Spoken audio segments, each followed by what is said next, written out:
Good afternoon, students. Once again, after the history and political science, we are proceeding towards geography subject. In that fourth lesson, we are going to see today that the name of the lesson is exogenetic process part second. So firstly, we have studied about endogenetic. Now we are going to study about exogenetic and the process which is going on the अर्थ. म्हणजे पृथ्वीच्या सरफेसवरती पृथ्वीच्या वरील भागामध्ये जे काही activities होतात natural activities जे प्रोसेस होते त्याला आपण एक्सोजेनेटिक म्हणतो. आणि पृथ्वीच्या आतमध्ये मग ते तो लावारस असेल म्हणजे काय जे व्होल्कॅनो असेल व्होल्कॅनिक इरप्शन अर्थक्वेक असते म्हणजे पृथ्वीच्या आतमध्ये जी काही प्रोसेस होते नॅचरली त्याला इंडोजेनेटिक प्रोसेस असे म्हणतात. आणि पृथ्वीच्या बाहेर वरील वातावरणामध्ये जी प्रोसेस होते त्याला एक्सोजेनेटिक प्रोसेस असे म्हणतात. ठीक आहे. तर बघूया एक्सोजेनेटिक प्रोसेस म्हणजे काय. We have learn in the previous lesson that the earth surface wears away because of erosion. म्हणजे प्रत्येक ठिकाणी वेअर्स अवे म्हणजे काय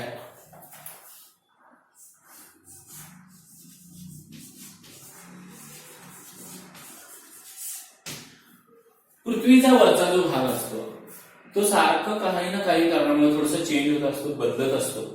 कशामुळे इरोजन. इरोजन म्हणजे काय धूप होणे म्हणजे मातीची झीज होणे. पावसाळ्यामध्ये तुम्ही बघा तुमच्या घरासमोर जर पाऊस पडला पाणी भरपूर आलं तर तुमच्या घरासमोरची आजूबाजूची माती सर्व वाहून जाते आणि तिथे थोडासा खड्डा आपल्याला पडलेला दिसतो. ती इतर वेळी बघा वादळ सुटलं तर वादळातली एका बाजूने धूळ माती दुसऱ्या बाजूने दुसरीकडे जाते.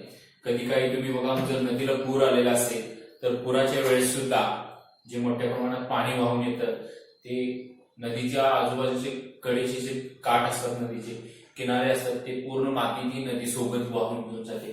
म्हणजे कुठून तरी काहीतरी झीज होते इरोजन होतं आणि ते दुसरीकडे जाऊन ते डिपोजिशन होतं. म्हणजे एका ठिकाणाहून जाऊन ते दुसरीकडे पडतं माती पडते किंवा ती इरोजन झालेलं असतं. डोंगरावरती पण वर उंचावर तुम्ही बघत असाल पावसाळ्यात दरड कोसळतात मोठे मोठे दगड एका ठिकाणाहून जाऊन परत दुसऱ्या ठिकाणी पडले असतात. सो वेअर सगळं म्हणजे थोडेसे बदल घडत असतात पृथ्वीच्या वरच्या अंतर्भागात कशामुळे इरोजनमुळे. ठीक आहे.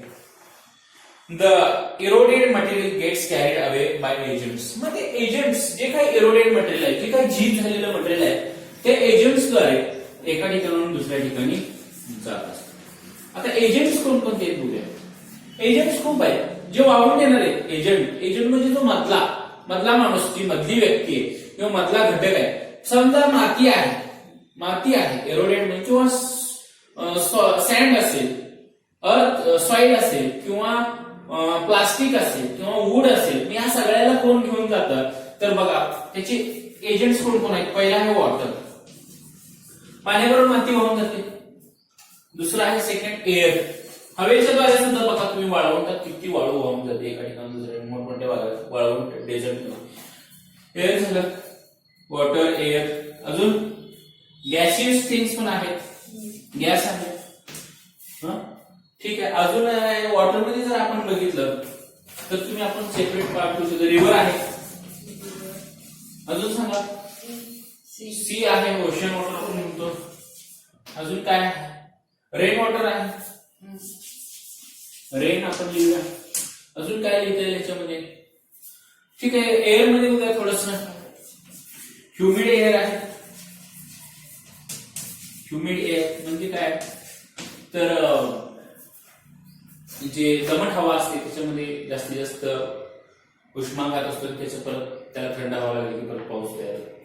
तर गॅशियस थिंग्स म्हणजे एअर मध्येच येतं ते गॅस वेगवेगळे गॅस त्याच्यामध्ये वाहून कार्बन डायऑक्साईड असेल किंवा नायट्रोजन सगळे तर हे सगळे एजंट्स आहेत हे वाहून नेतात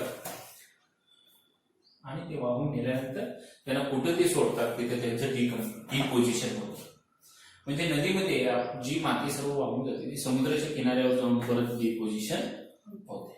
थोडं पुढे जाऊया. When the speed of agents reduces, the material gets deposited. आता म्हणजे काय स्पीड बघा जेव्हा अति वेगाने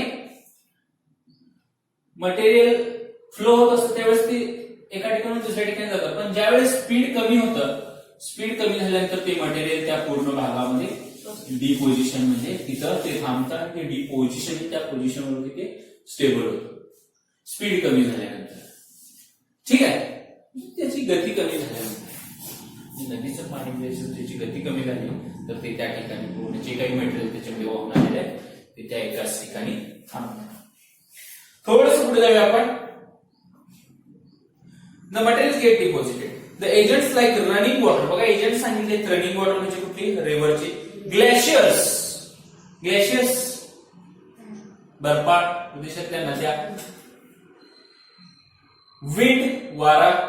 सी वेव्स सुद्धा इथं एजंट्स आहेत. And ground water do the work of erosion. Ground water जमिनीचं पाणी सुद्धा इरोजनचं काम करतं आणि डिपोजिशनचं सुद्धा एका ठिकाणाहून दुसऱ्या ठिकाणी काम करतं. Do the work of erosion. Transportation and deposition. बघा 3 कामं होतात. पहिल्यांदा होतं इरोजन. इरोजन इरोजन झाल्यानंतर म्हणजे काय होतं, पहिल्यांदा इरोजन म्हणजे काय तुम्हाला सांगतो. समजा हा डोंगर आहे, ह्याच्यावरती पाऊस पडला तर ह्याच्या माती ह्याच्यावरती येते, झीज होते डोंगराची, बरोबर, आणि त्याची माती त्यातून निघते, त्याला म्हणायचं इरोजन. झीज झाली मग ते ट्रान्सपोर्ट होते त्या पाण्याबरोबर, त्याला म्हणायचं ट्रान्सपोर्टेशन म्हणजे वाहून जाते. आणि शेवटी डिपोजिशन होते, त्याला म्हणायचं डिपोजिशन. झीज होणे, परत वाहून जाणे आणि एका जागी जाऊन थांबणे, त्याला आपण म्हणू शकतो डिपोजिशन. 3 गोष्टी, इरोजन, ट्रान्सपोर्टेशन आणि डिपोजिशन.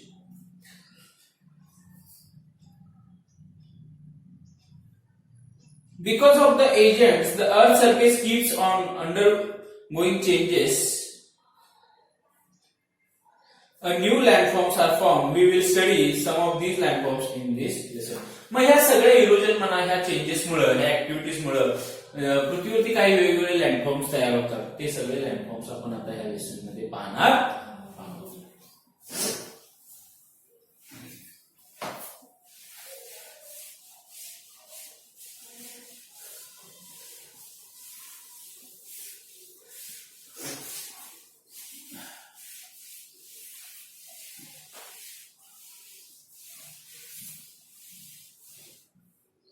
ठीक, थोडस पुढे जाऊया.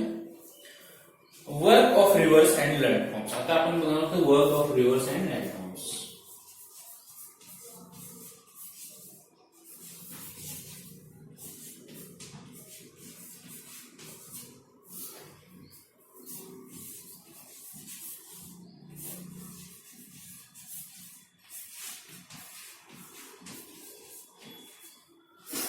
हे 2 गोष्टी आहेत, म्हणजे रिव्हर्स आणि लँडफॉर्म्स. तुमचं काम आपण बघणार आहोत.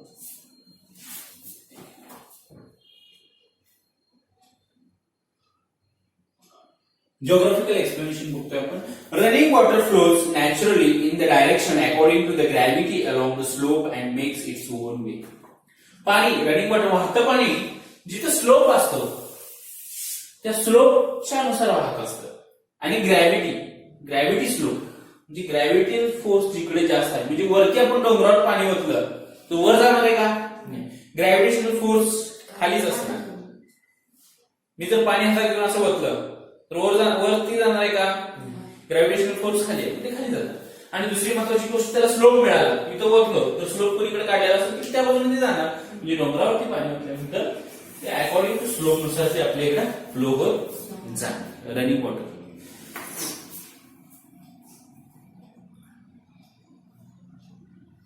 This is called a flow of water.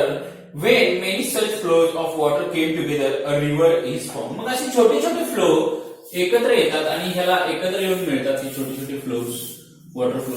त्यावेळेस ते काय तयार होतं? रिव्हर. Formation of river. छोट्या वॉटर फ्लोज एका मोठ्या फ्लो मध्ये कन्वर्ट होतात, तेव्हा काय तयार होतं? रिव्हर. बरोबर. The slope of the land, the type of rock, volume of water flowing in the river, and length of flow, volume of sediments in the river, etc. are the factors on which erosional, transportational and depositional work of rivers depend. म्हणजे नदीच्या पाण्याचं depositional work कशावरती depend आहे, तर त्याच्यामध्ये काही factors आहेत. तर कोणते फॅक्टर्स आहेत? पहिल्यांदा व्हॉल्यूम ऑफ रिव्हर. त्याचा स्पीड किती आहे, व्हॉल्यूम म्हणजे स्पीड, नदीची गती किती आहे पाण्याची. बघा प्रत्येक नदीची गती. कृष्णा नदी संत वाहते कृष्णामाई, म्हणजे काय, संत म्हणजे सावकाश, एकदम शांत वाहते कृष्णा नदी. दुसऱ्या नद्या तुम्ही जाऊन बघा, ह्याच्यापेक्षा जास्त स्पीड असतो. वेगवेगळ्या नद्या आहेत आपल्या, त्यांचं स्पीड कशावर डिपेंड असतं, त्यांच्या एरियावरती किंवा त्यांच्या स्लोपवरती डिपेंड असतं. स्लोप जास्त असेल तर स्पीड जास्त असेल, बरोबर आहे, स्पीड. सेडिमेंट्स म्हणजे त्या पाण्यामध्ये असणारे घटक, म्हणजे काय काय त्या पाण्यामध्ये वाहतं. मग समजा जर वेगळ्या नद्या असतील, जर नद्यामध्ये सेडिमेंट्स म्हणजे घटक, म्हणजे काय, वाळू, दगड, खडी, लाकूड, हे वगैरे सर्व घटक जर मिक्स होऊन येत असते, मग त्याच्यावरती डिपेंड आहे की इरोजनल वर्क होणार. म्हणजे कसं, ह्या नदीमध्ये बिलकुल प्युअर पाणीच असेल आणि ती शांत असेल, स्पीड जास्त नसेल तर जास्त इरोजनल वर्क होणार नाही. जर त्या नदीमध्ये कचरा, लाकूड, प्लास्टिक म्हणा, दगड म्हणा, वाळू म्हणा जर जास्त प्रमाणात वाहून येत असेल आणि स्लोप जास्त असेल तर त्या भागाचा इरोजनल वर्क जास्त होतो आणि त्याचं डिपोजिशनल वर्क सुद्धा त्या नदीचा जास्त असतं.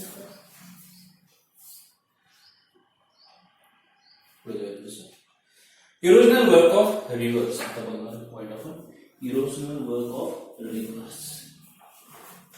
Erosional work of reverse. Erosional work of reverse.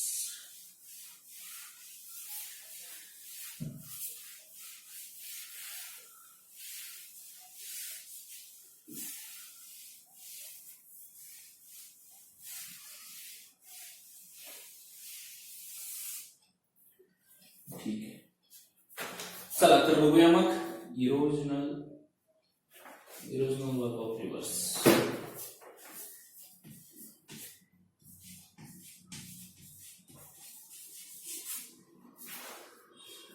नदी कशी झीज करण्याचं काम करते, झीज कशी करते भागाची, जमिनीची बघूया.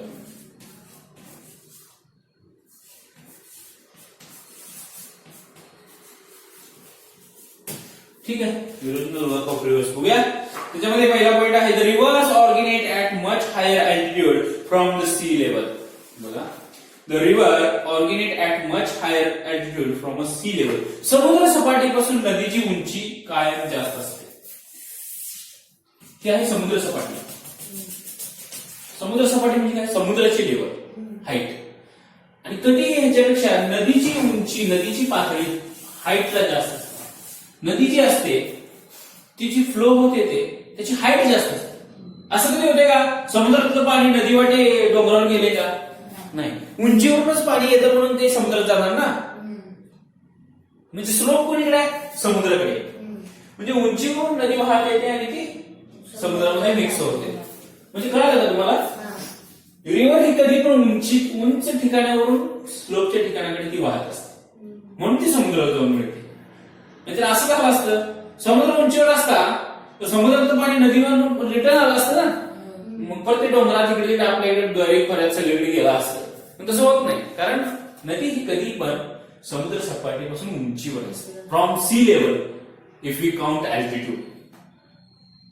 आता ही सी लेवल अल्टिट्यूड कसं आहे, जगामध्ये उंची मोजण्याचं एकक कुठंच समान नाही आहे, म्हणून जागा समान नाही. बघा आपण सांगलीत राहतो, काही ठिकाणी कोल्हापूर बघायचं तर डोंगराळ भागात आहे, काही जण खाली आहेत, काही जण वर आहे. आता बघा सांगलीमध्ये काही ठिकाणी जागा वर असेल, खाली असेल, काही ठिकाणी पूर्ण प्लेन असेल. मग आपण एक्झॅक्ट सांगू शकत नाही उंची कुठून मोजायची आपण एक्झॅक्ट. मग समुद्राची जी पातळी असते ना पाण्याची, ती प्लेन असते, एकदम कॉमन असते सगळीकडे. कुठंच उंच असतं का पाणी, असं कुठं आहे का, समुद्रात थोडं वर पाणी असं वरनं जावं लागतं आणि समुद्रात असं आहे का, किंवा खाली दरीतून जाऊन आणि वर. समुद्रात असं नसतं, सी लेवल एक लेवलच असते, बरोबर, म्हणजे प्लेन असतं. त्यामुळे समुद्र सपाटीपासून अल्टिट्यूड आपण मोजतो, म्हणजे समुद्र जेवढ्या उंचीवर आहे तिथं पुढं वर उंची.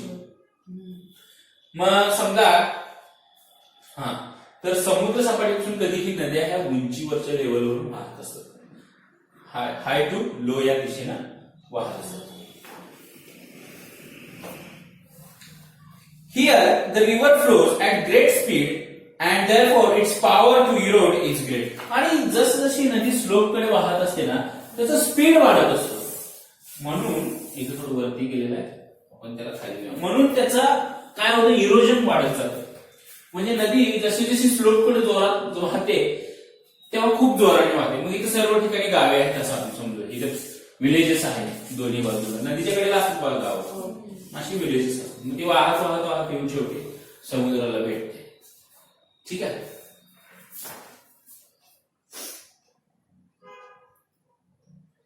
Here the river flows at greater speed and therefore its power to erode is great. The river bed and river banks gets eroded because of fast flow of water. River bed म्हणजे नदीच्या पाण्याचा खालचा भाग. Bed म्हणजे bed बघा, आपण बेडवर झोपतो, बेड कुठं असतो आपल्या खाली. म्हणजे रिव्हर बेड म्हणजे नदीच्या बरोबर पाण्याचा खालचा भाग म्हणजे रिव्हर बेड. आणि रिव्हर बँक्स म्हणजे नदीचे दोन्ही किनारे, ह्या बाजूचा किनारा आणि ह्या बाजूचा किनारा. आणि रिव्हर बेड म्हणजे मधला भाग खाली पाण्याचा. हे पूर्णपणे मोठ्या ताकदीने इरोजन केले जातं, म्हणजे झीज केली जाते. आणि ज्यावेळेस पाण्याचा स्पीड जास्त असतो त्यावेळेस त्या ठिकाणी मोठा खड्डा पडतो. मग तुम्ही काही ठिकाणी गेला तर नदीचा भाग थोडं वर आहे असं प्लेन वाटेल, आणि काही ठिकाणी बघितलं तर खोलगट दिसते आपल्याला नदी. म्हणजे जिथं खोल दिसते तिथे काय असणार आहे, स्लोप असणार आहे. आणि रिव्हरचं स्पीड तिथे जास्त असतं, त्यामुळे तिथे इरोजन जास्त झालेलं असतं. जिथं स्लोप आहे पूर्णपणे प्लेन आहे तिथं खड्डा नाही आहे, त्यावेळेस तिथे स्पीड नदीचं कमी होतं. बरोबर आहे ना? ओके, हे लक्षात येतं. ठीक. The river bed and the river banks get eroded because of the fast flow of water. Sand particles, pebbles, बघा sand particles, वाळूचे कण, pebbles म्हणजे दगडगोटे, pebbles, etc. And the various tributaries joining the main river. All this leads to formation of gorges. Gorges म्हणजे canyons, V-shaped valleys and waterfalls.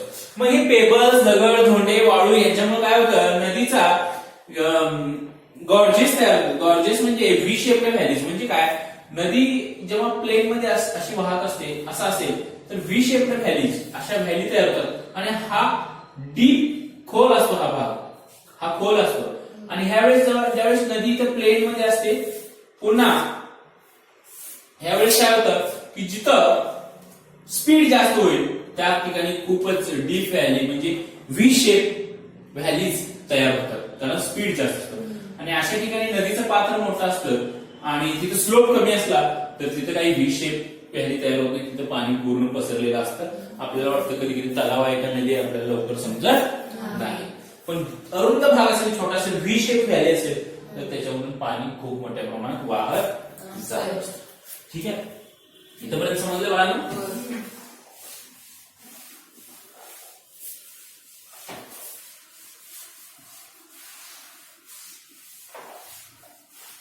ठीक आहे, थोडं पुढे जाऊया आपण. Transportation and deposition by rivers. म्हणजे आता आपण इरोजन बघितलं. इरोजन नद्या कशामुळे, त्यात काय मटेरियल असतं त्यामुळे झीज होते, मातीची, वाळूची, दगडाची, सगळ्याची, रिव्हर बँकची आणि रिव्हर बेडची सुद्धा. पण आता आपण बघणार की ट्रान्सपोर्टेशन नदी कशी वाहून नेते आणि डिपोजिशन कुठं करते, हे सगळं घेऊन जाते कुठपर्यंत आणि सोडते कुठं, ते सगळं जे मटेरियल आहे ते कुठं स्टॉप होतं ते बघूया. तर पॉइंट आहे transportation and deposition of by reverse.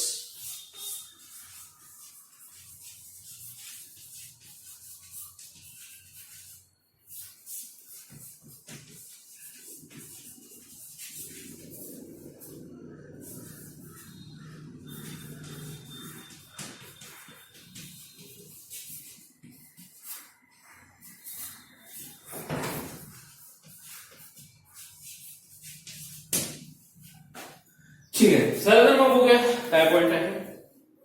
A river flows down the slope from the hilly regions. Down the slope, जिकडे स्लोप आहे तिकडे वाहते. आणि कुठून, हिली रिजन्स म्हणजे माउंटेन असेल, हिल असेल, इथून अशी रिव्हर पाक स्लोपला वाहत असते. मग गावे असतात त्याला. बघा आपण महाबळेश्वर वगैरे, सह्याद्री माउंटेन, महाबळेश्वर मधून सह्याद्री रेंजेस आहेत, त्या रेंजेस मधून त्या डोंगर, दऱ्या, कपाऱ्यातून, खोऱ्यातून ती नदी आपल्या इकडे वाहत आली. कृष्णा नदी वाहत आली. कृष्णा नदी परत इथून गेलेले कर्नाटकमध्ये, कर्नाटक मधून आंध्र प्रदेशला गेले, आंध्र प्रदेश मधून कोणत्या समुद्रात जाऊन मिळाले सांगा बघू.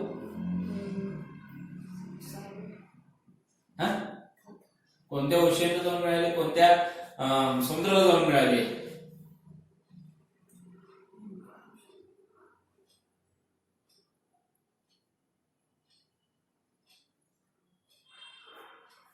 तर कृष्णा नदी ही आंध्र प्रदेशमधून बे ऑफ बेंगाल, बंगालचा उपसागर या समुद्रामध्ये जाऊन मिळाली.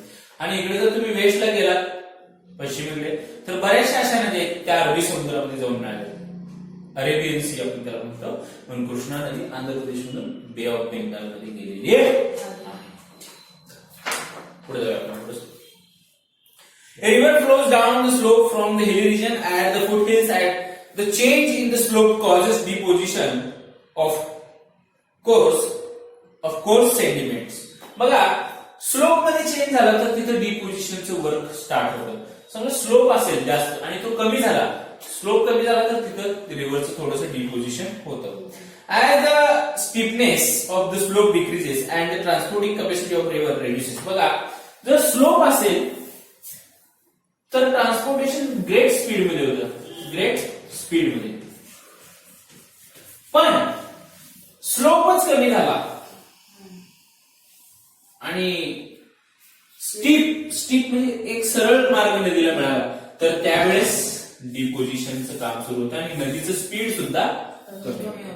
पण इथं कुठे डिपोजिशन होणार आहे का? नाही, स्लोप जास्त आहे, डायरेक्ट खाली येणार. ठीक आहे.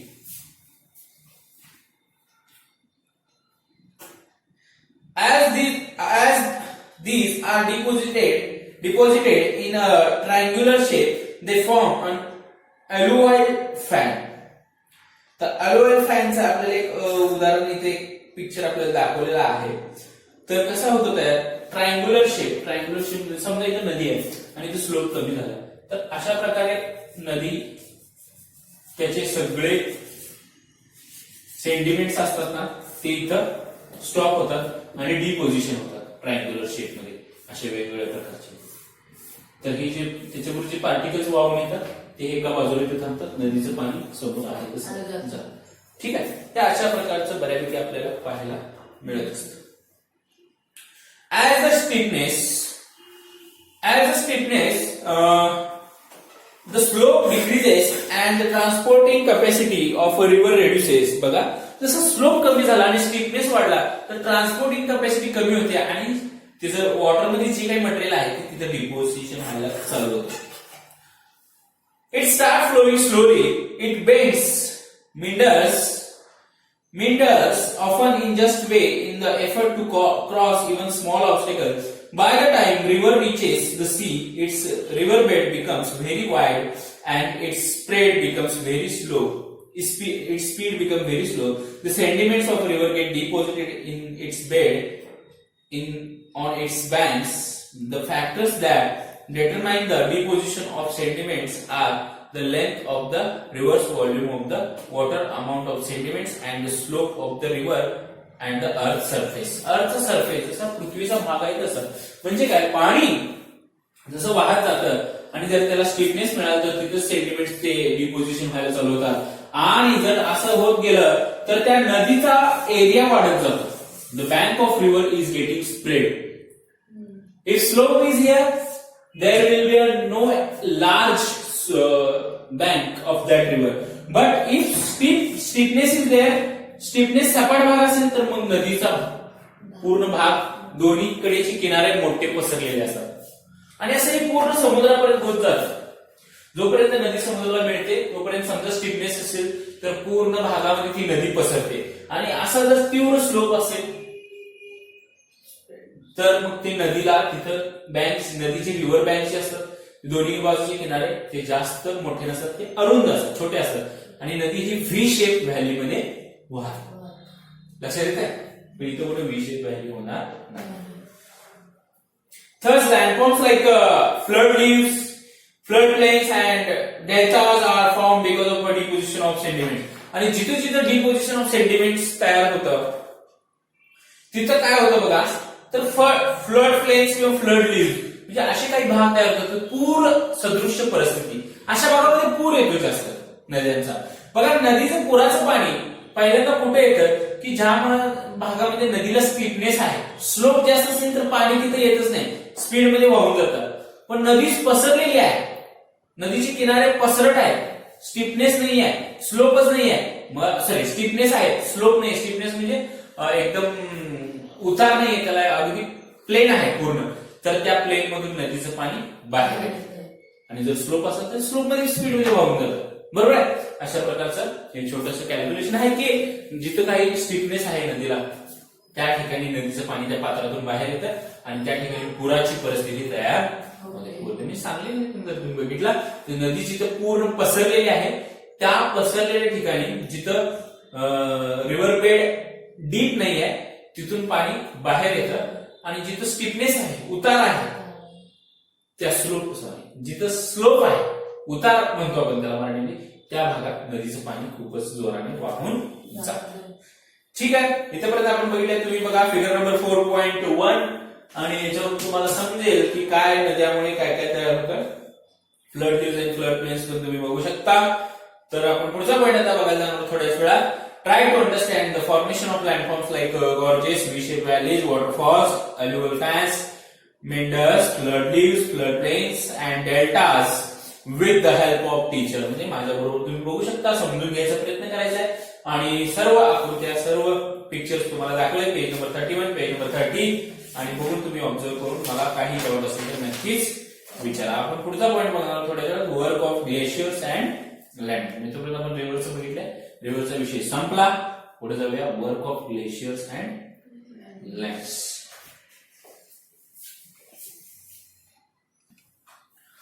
Okay students, let's see work of glaciers and landforms.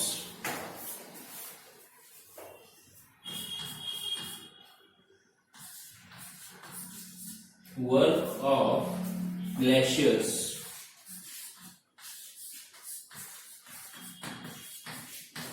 and landforms.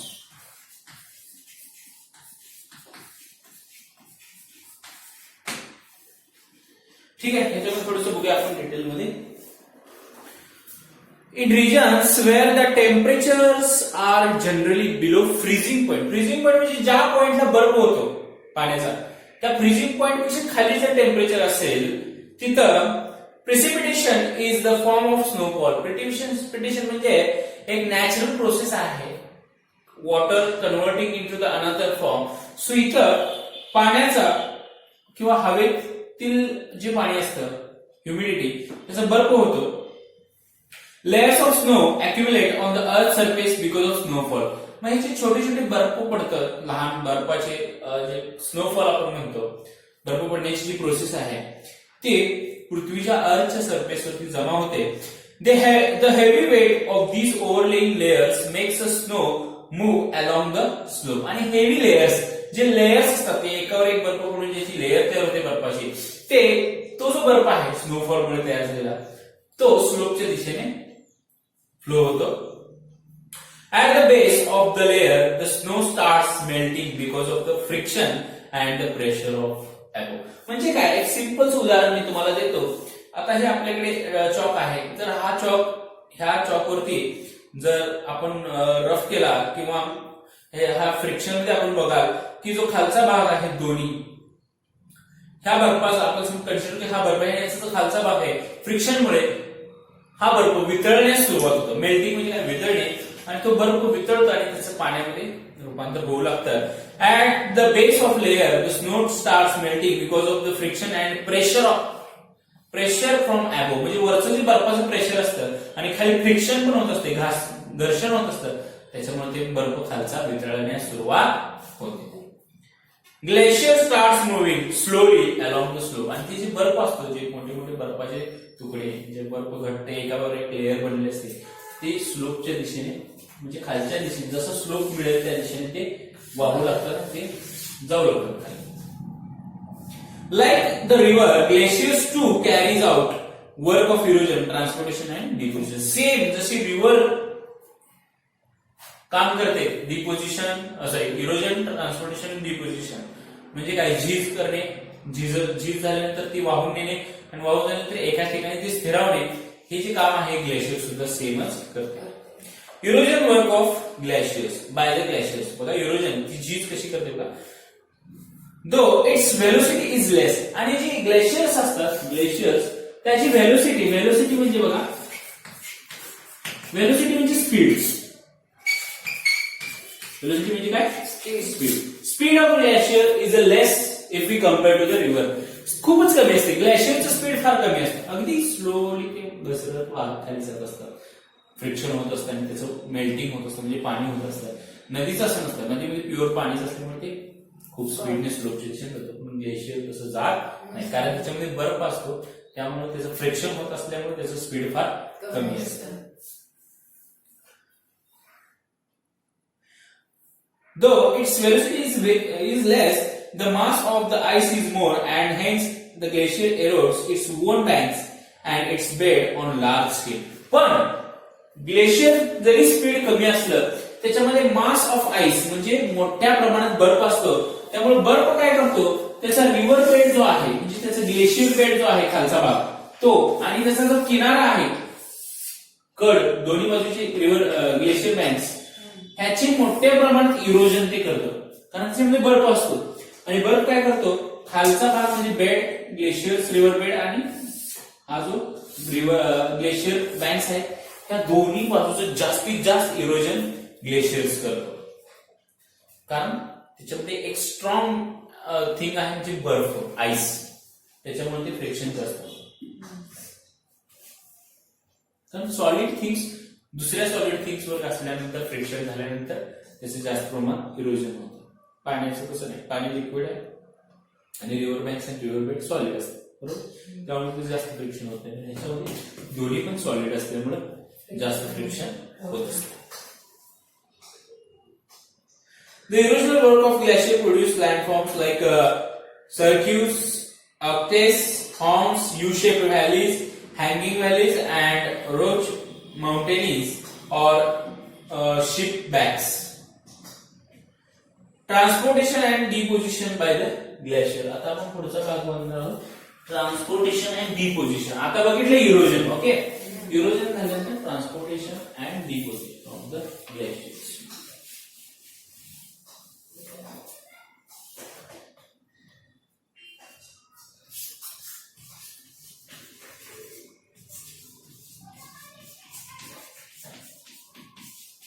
Transportation and deposition.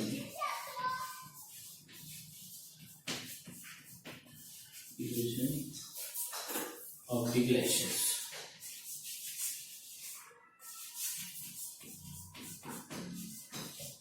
ठीक आहे, पुढे जाऊया थोडंसं याच्यामध्ये.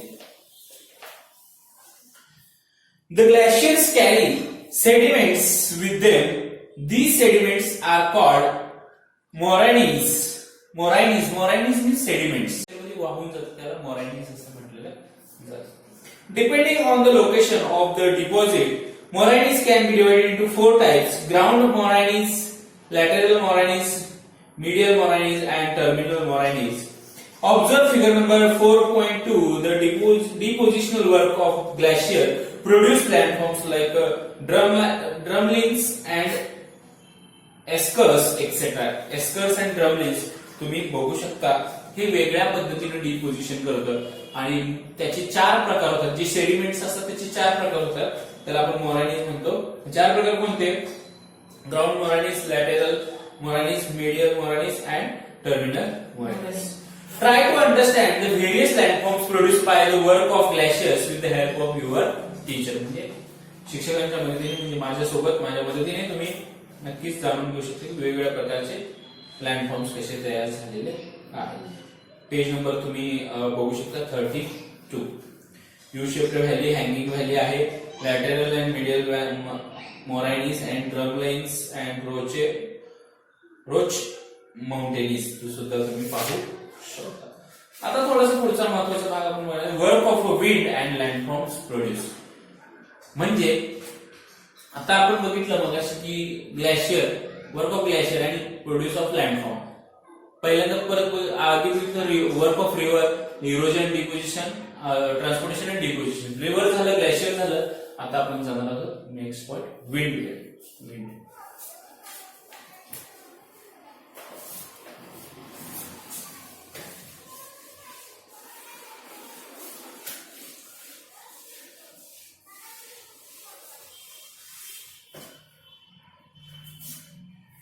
ठीक आहे. चला, तर टायटल आहे work of wind and landforms produce, म्हणजे वाऱ्यामुळे कोणकोणते लँडफॉर्म्स तयार होतात हवेमध्ये.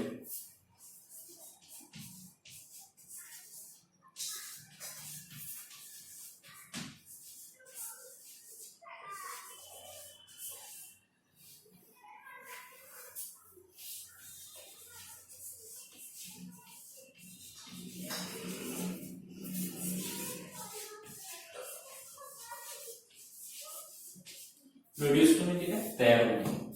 प्रोड्युसिंग, प्रोडक्शन, कसा शब्द आहे. You have learn earlier that movement of air is called wind, म्हणजे हवेची जी मुवमेंट्स आहेत त्याला आपण विंड असं म्हणतो. Wind is gaseous agent of erosion. Gaseous agent मी पहिल्यांदा सांगितलं, वॉटर, एअर अँड गॅस. तर गॅसियस एजंट आहे हवेचा कोण, wind. The erosional, transportational and depositional work of wind is more prominent in desert and semi-arid desert regions. हवेचा erosional work कुठं आहे तर डेझर्ट मध्ये जास्त होत आहे आणि सेमी अराइड डेझर्ट रिजन्स म्हणजे काय, पूर्णपणे वाळवंट आणि थोडासा वाळवंटी प्रदेश, पूर्णपणे वाळवंट नाही.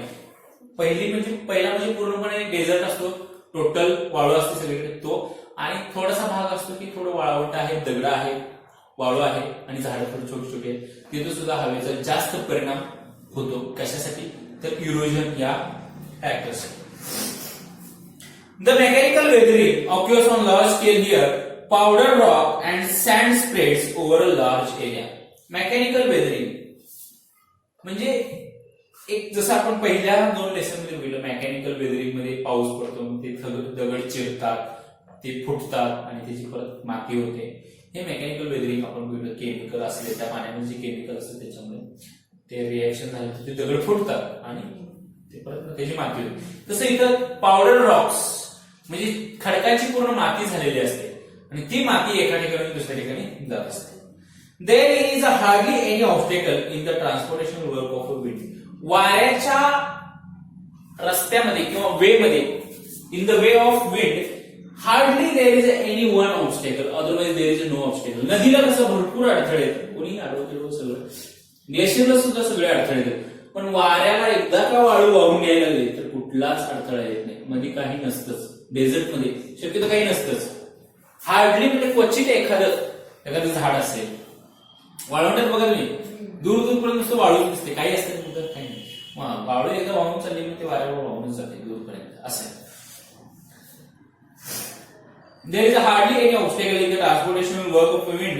Sand particles also get transported along with the wind and they are carried over longer distance and get deposited where the speed of wind is reduced. हवेची गती जिथं कमी होईल, वाऱ्याची गती जिथं कमी होईल तिथं ती वाळू लांब पर्यंत वाहत गेलेली असते, ती वाळू तिथं पडते आणि तिथे त्याचं डिपोजिशन होतं. डिपोजिशन म्हणजे अनदर पोझिशन, एका पोझिशन म्हणून दुसऱ्या पोझिशन, म्हणजे एका ठिकाणी दुसऱ्या ठिकाणी एवढंच होतं, बाकी काही होत नाही. म्हणजे पण दूर पर्यंत हवा ही वाळूला घेऊन जाऊ शकते, त्याच्यामध्ये रस्त्यामध्ये कोणताही त्याला अडथळा येत नाही, ऑब्स्टेकल नाहीये. In the way the wind does the work of erosion, transportation and diffusion. अशा प्रकारे विंड जो आहे त्याचं इरोजन, ट्रान्सपोर्टेशन आणि डिपोजिशनचं वर्क करतो. म्हणजे काय करतो, मोठमोठे खडक असतात, वाळू असते, ते हवेबरोबर एका ठिकाणी दुसऱ्या ठिकाणी जातात. आता इरोजनल वर्क ऑफ विंड आपण ह्यातला पहिला पॉइंट पाहणार आहोत.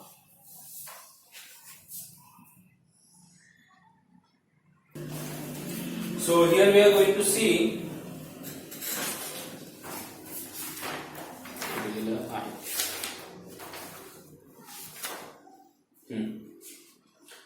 Erosional work of wind. आपण आता बघतोय इरोजनल वर्क ऑफ विंड, वाऱ्याचे कसं असतं.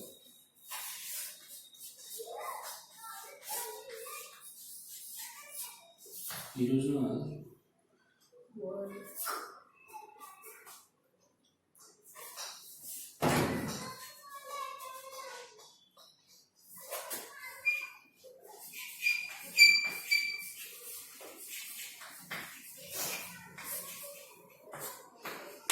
ठीक आहे.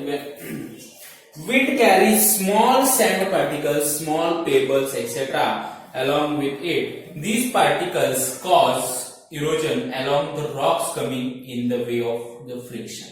म्हणजे काय, ज्यावेळेस सँड पार्टिकल्स वाळू वगैरे वाहून येत असतो वारा त्याच्यासोबत असा नेत असताना त्याच्यामध्ये एखादा जर रॉक आला, दगड आला, तर त्या सँडची आणि ह्या रॉकची फ्रिक्शन होते आणि त्या खडकाची सुद्धा झीज होते, झिजून जातो खडक. आपल्याला पिक्चर मध्ये दाखवले मशरूम रॉक म्हणून आहे. तर हे पुन्हा आहे तसं वाढत चालतं थोडं वाढ. Way due to friction this leads the formation of mushroom rocks, deflation hollows, yardangs हे तुम्ही बघू शकता. Depositional work of wind. आता पुढचं पॉईंट आहे डिपोजिशनल. आता हे झालं इरोजन. ट्रान्सपोर्टेशन बघितलं आपण. Deposition depositional work.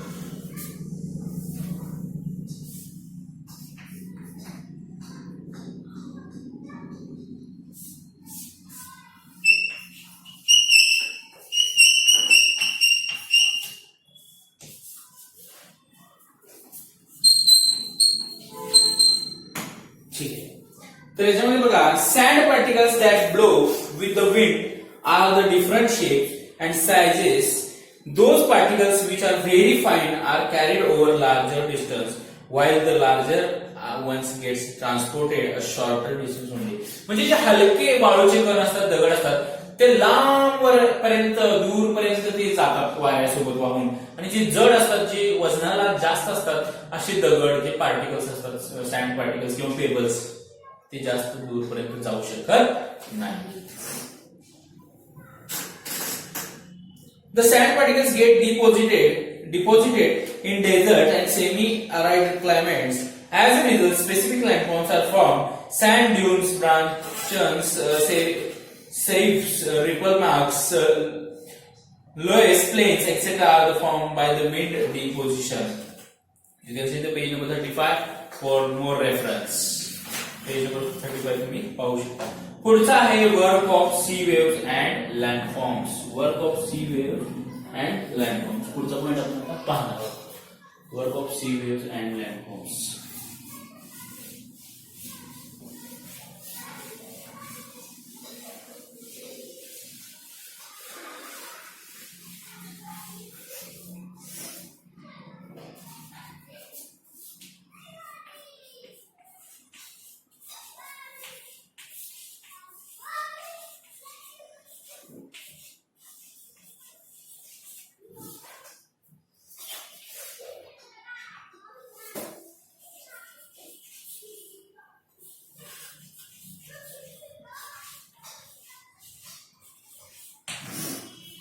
बघूया. In coastal area sea waves carry out erosional, depositional and transportational work. बघा, कोस्टल एरिया म्हणजे समुद्र किनाऱ्याचा जो भाग असतो त्या भागामध्ये सी वेव्स, समुद्राच्या ज्या लाटा असतात, ते काय काम करतात? इरोजनल वर्क करतात, डिपोजिशनल आणि ट्रान्सपोर्टेशनल वर्क करतात.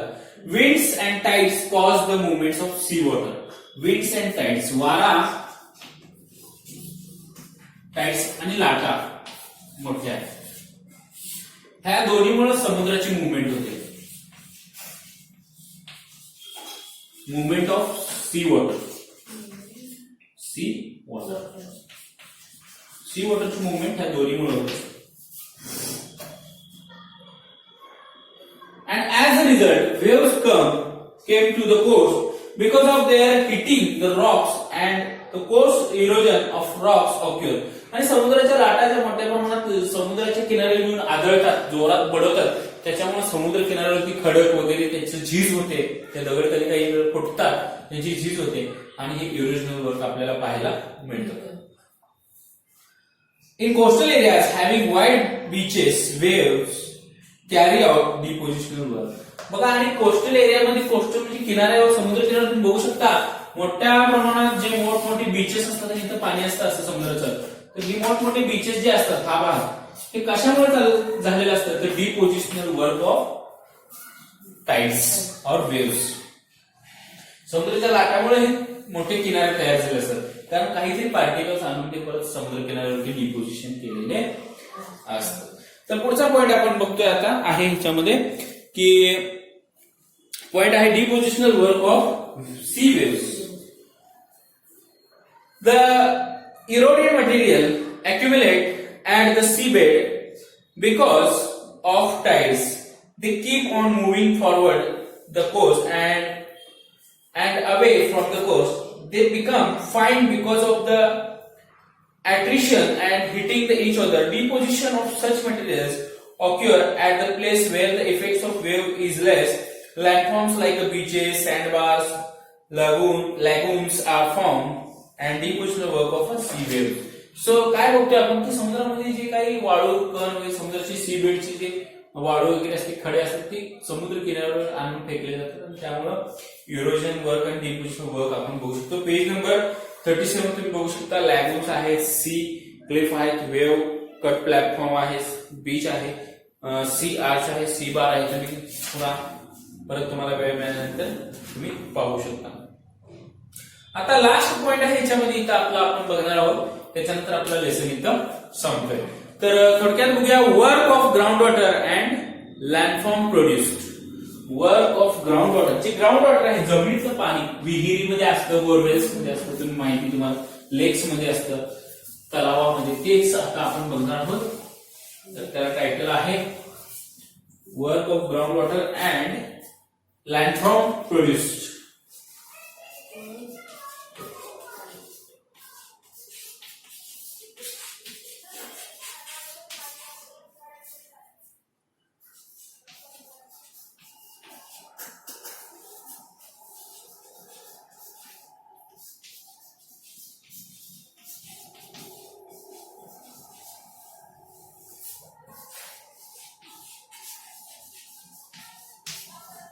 ठीक आहे. तर बघूया याच्यामध्ये the rain water seeps below the earth surface through porous rocks and cracks in the Roxx.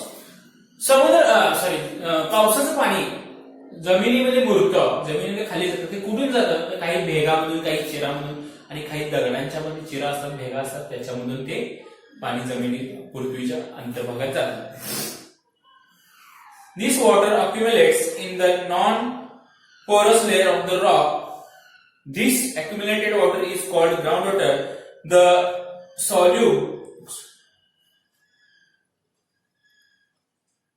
soluble minerals in the water get dissolved and flow with the groundwater.